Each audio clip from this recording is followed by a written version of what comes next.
Bonjour à toutes et à tous, j'ai un train dans 2 minutes pour aller au festival Reims Scène d'Europe et je ne sais pas.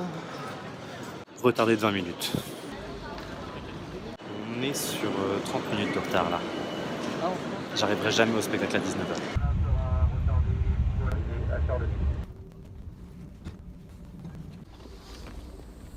Il est 19h15, évidemment je suis au bout du quai et le spectacle est à 19h.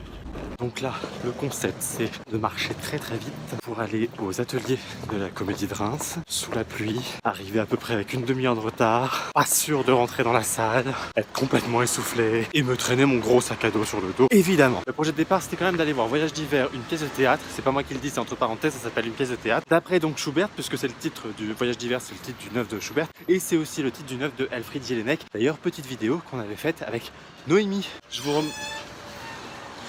remettrai le lien en haut là par là. C'est mis en scène par Clara Chabalier et on va voir si je vais voir ce spectacle. Enfin, ce qui reste du spectacle. Parce que c'est loin de la gare. Oh, c'est loin. Voilà, Comédie. Il y a 10 minutes que je marche. Il est 19h30, tout va bien. La pièce fait 1h30, donc je peux encore voir 1 heure de spectacle.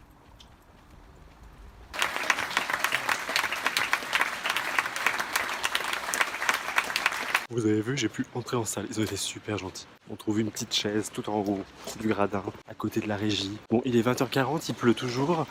Et 20h45 même. Maintenant, je vais à la Comédie. Et là, j'ai aucune idée de ce que je vais voir. Stop. On s'arrête là 2 secondes, sinon la vidéo va durer 4 heures. Et donc, on parle de Voyage d'hiver, une pièce de théâtre, dont j'ai vu 70% à peu près. On est sur un mélange entre Samuel Achache, le théâtre du radeau et de l'opéra contemporain avec du son électronique, un mélange entre Schubert et la musique contemporaine. En fait, mes souvenirs sont assez flous sur Winterreise, qui est un long voyage d'hiver. C'est vrai qu'elle aborde plein de sujets dans cette pièce, notamment Natacha Campouche. En fait, je trouve compliqué d'analyser ce spectacle parce que on est dans une situation qu'on rencontre assez souvent quand même. On voit qu'il y a du travail, on voit qu'il y a de la recherche, on voit que c'est intelligent, on voit que c'est potentiellement très bien, mais tout est tiède. Rien n'est assez radical et rien ne va assez loin. Un moment qui symbolise très bien ce que j'ai ressenti moi dans cette mise en scène de manière générale,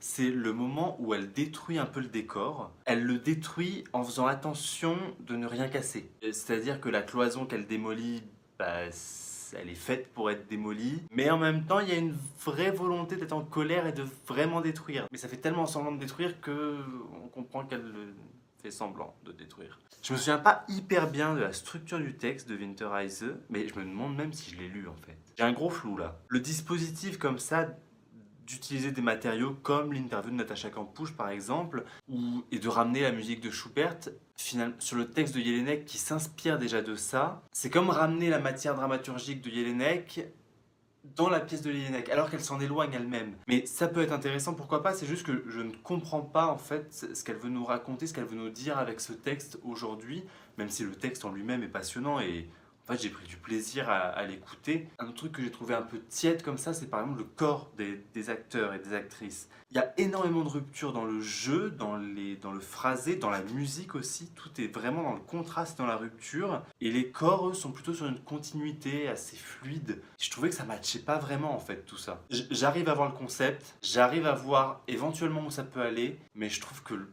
dans la réalisation, c'est vraiment pas abouti. Je pense qu'il y a un souci dans la traduction des idées sur le plateau. Voilà, c'est tout sur ce spectacle et maintenant je vous envoie sur la prochaine vidéo pour Rebota, y en tu caja, explota. À bientôt.